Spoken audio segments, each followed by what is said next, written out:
کتاب راز حیات، مصنف مولانا وحید الدین، مضمون رواجی سوچ، آواز و پیشکش عمر شاہد تکا۔ ایلس ہووے امریکہ کے مشہور شہر میساچوسٹس کا ایک معمولی کاریگر تھا۔ وہ 1819 میں پیدا ہوا اور صرف 48 سال کی عمر میں 1867 میں اس کو انتقال ہو گیا۔ مگر اس نے دنیا کو ایک ایسی چیز دی جس نے کپڑے کی تیاری میں ایک انقلاب برپا کر دیا۔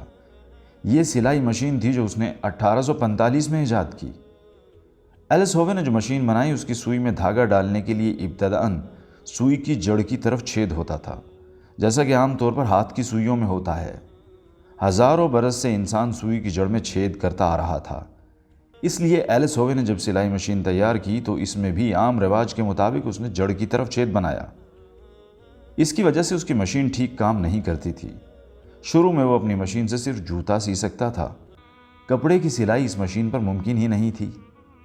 ایلس ہووے ایک عرصہ تک اسی ادھیڑ بن میں رہا، مگر اس کی سمجھ میں اس کا کوئی حل نہیں آتا تھا۔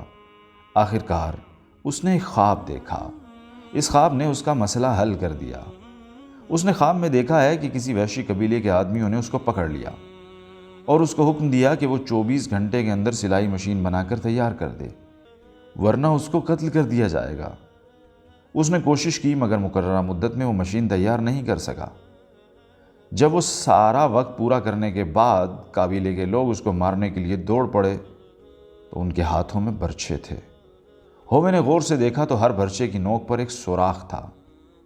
یہ دیکھتے ہی اس کی نیند کھل گئی۔ ہووے کو آغاز مل گیا۔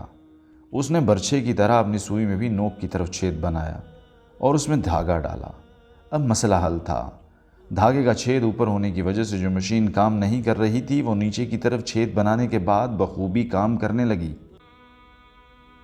ہووے کی مشکل یہ تھی، وہ رواجی ذہن سے اوپر اٹھ کر سوچ نہیں رہا تھا۔ وہ سمجھ رہا تھا کہ جو چیز ہزاروں سال سے چلی آ رہی ہے وہی صحیح ہے۔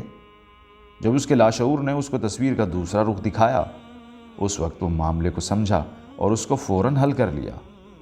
جب آدمی اپنے آپ کو ہمتاً کسی کام میں لگا دے تو وہ اس طرح کے رازوں کو پا لیتا ہے جس طرح ایلس ہووے نے پا لیا۔